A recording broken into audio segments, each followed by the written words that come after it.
Welcome back to Boss Economics World, where we cut through the noise, expose the truth, and hold the so-called leaders accountable for every mess they leave behind.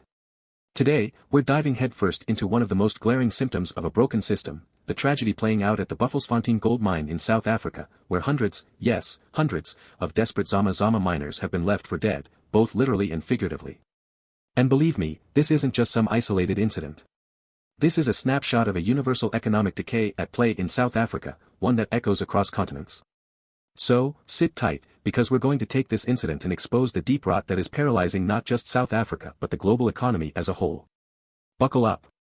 Now listen to this, over 2,000 illegal miners have been scrambling to survive down in those abandoned mines, and more than 78 people were taken out as dead bodies this week alone. But is this the story about illegal miners and gang violence that the South African government keeps pushing? No. It's about a government asleep at the wheel while its economy bleeds.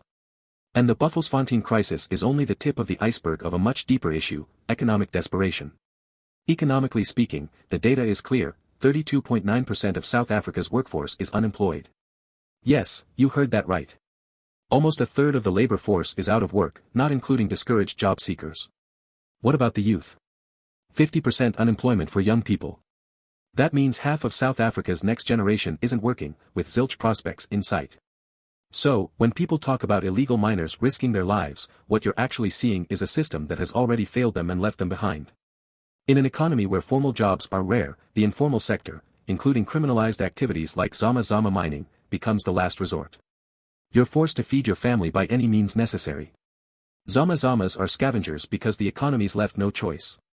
We're looking at 6,000 abandoned mines scattered across the country, the remnants of a bygone golden era of South African mineral wealth.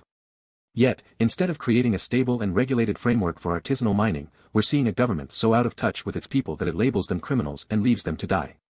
Rescue the miners? No. They'd rather smoke them out like pests. Those were the actual words said by State Security Minister Kumbuzone Shavini.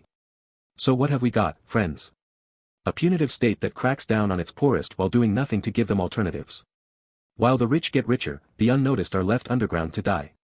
Now, let's zoom out for a moment and realize this: what's happening in South Africa is a microcosm of a politically manufactured economic crisis.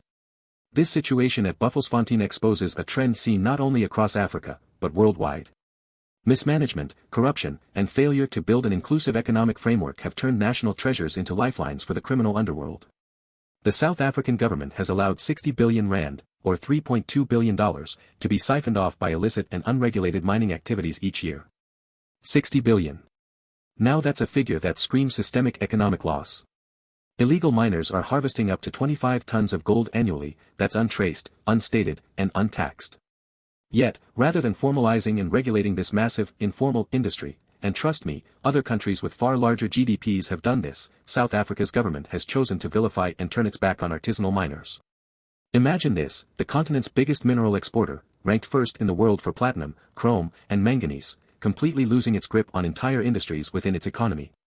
Contrast this with Ghana, the world's second-largest gold producer. Ghana has managed to formalize substantial portions of its artisanal mining sector, creating a legal framework that not only generates state revenue but also protects miners and regularizes job markets. In fact, Ghana's artisanal mining contributes over 30% of the country's total gold output, legally. Now, I'm not saying Ghana has no problems, far from it, but at least they're trying to integrate this significant workforce instead of criminalizing desperation like South Africa. Let's dig further into the Zama economy. What's fueling its illegal operations?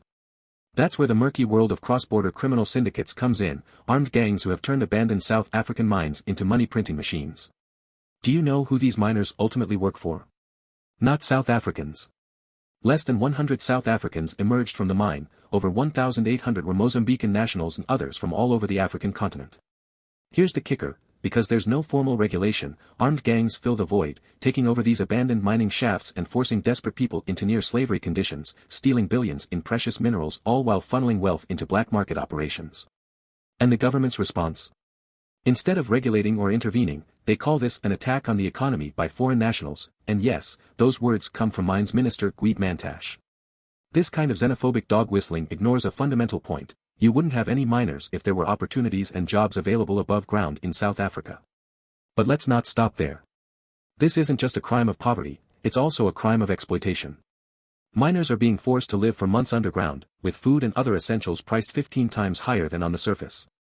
Miners are arriving out of those shafts starving, emaciated, packed next to corpses. Is this a 21st century economy we're talking about?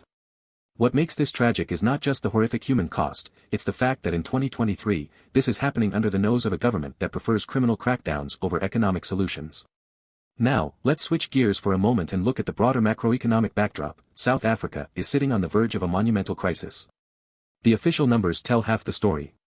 Sure, South Africa's mineral export value topped 781 billion rand, about $41 billion, in 2023, but do those billions flow down to miners? No. The country has embraced an economic structure where wealth generation happens at the top while the working class and the informal sectors fight for scraps. Nationally, we're seeing the fallout of over a decade of social welfare decline. At one point, South Africa was the beacon of post-apartheid progress, with robust welfare programs, job creation schemes, and a highly touted labor market. But now, corruption and inefficiency have eaten away at its economic base, while an ever-expanding welfare state struggles to keep pace with mounting needs. Let's talk about Eskom, the state energy firm which can't seem to keep the lights on. State utilities have been paralyzed, public services run inefficiently, and investments in sustainable job creation have fallen by the wayside. South Africa's government policies have failed to translate the wealth from its natural resources into meaningful development, education, or employment. Instead, the country repeatedly celebrates its mineral riches while ignoring the millions who remain poor and jobless. But let's not put it all on poverty and poor governance. Examine this and ask, who's really benefiting from the economic dystopia that allows for things like Zama mining and rampant unemployment? Corruption is the answer to nearly every why question in South African economics today. In a recent survey from Transparency International, South Africa ranks among the most corrupt nations in the world, with public officials siphoning billions of dollars in shady deals year after year, impoverishing ordinary citizens while enriching a few at the top. The Zondo Commission report into state capture revealed how deeply entrenched corruption is at the highest levels. And it's not just the theft of public funds, it's the collapse of any intentional, functional economic policymaking. South Africa has become a state hijacked for private gain, where resources like gold, coal, manganese flow out, but prosperity never trickles down.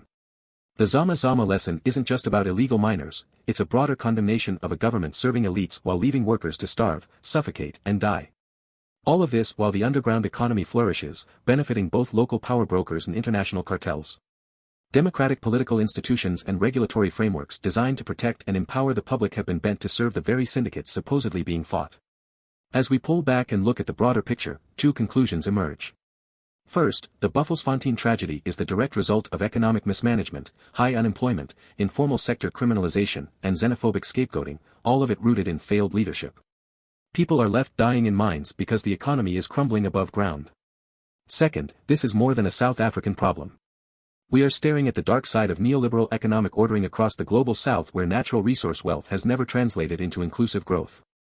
Instead, wealth is hoarded by political and economic elites, while the poor fight each other over crumbs, often risking their very lives.